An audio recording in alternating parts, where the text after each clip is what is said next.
Effective immediately, I am canceling the last administration's completely one-sided deal with Cuba.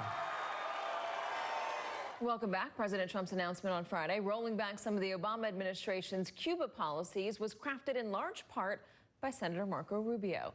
The collaboration comes despite the bitter rivalry between then-candidate Trump and Rubio during the 2016 campaign, and also as at least 55 senators from both parties are calling on the White House to remove all travel restrictions to Cuba.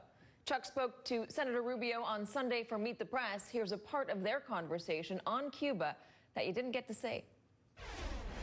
I want to ask you about the president's decision on Cuba. A lot of reporting indicated that you were very much involved in the writing of this policy.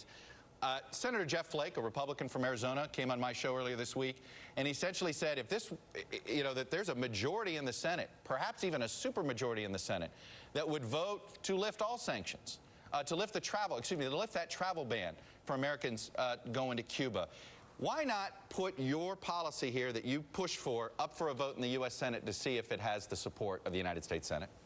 Well, I mean, any senator has a right to offer that sort of amendment. Here's what I would say to you, though. You guys are analyzing this change in the wrong way. This is not a punitive measure against Cuba as much as it is. Certainly has a punitive aspect with regards to the military. This is about empowering individual Cubans. Everybody, including the people you've just mentioned, who advocate for this opening that Obama made to Cuba, have all said that one of the best byproducts of it was this growing private sector. There's a dispute about whether it's growing. That's fine. Americans can now continue to travel to Cuba, and there's misreporting that they have to do so as part of a group. You can go through the category of support for the Cuban people as an individual. The only thing is you can't spend money at military facilities. You'll have to spend money primarily with individual Cubans. You'll have to stay at Airbnb. You'll have to eat at the private restaurants that they are running.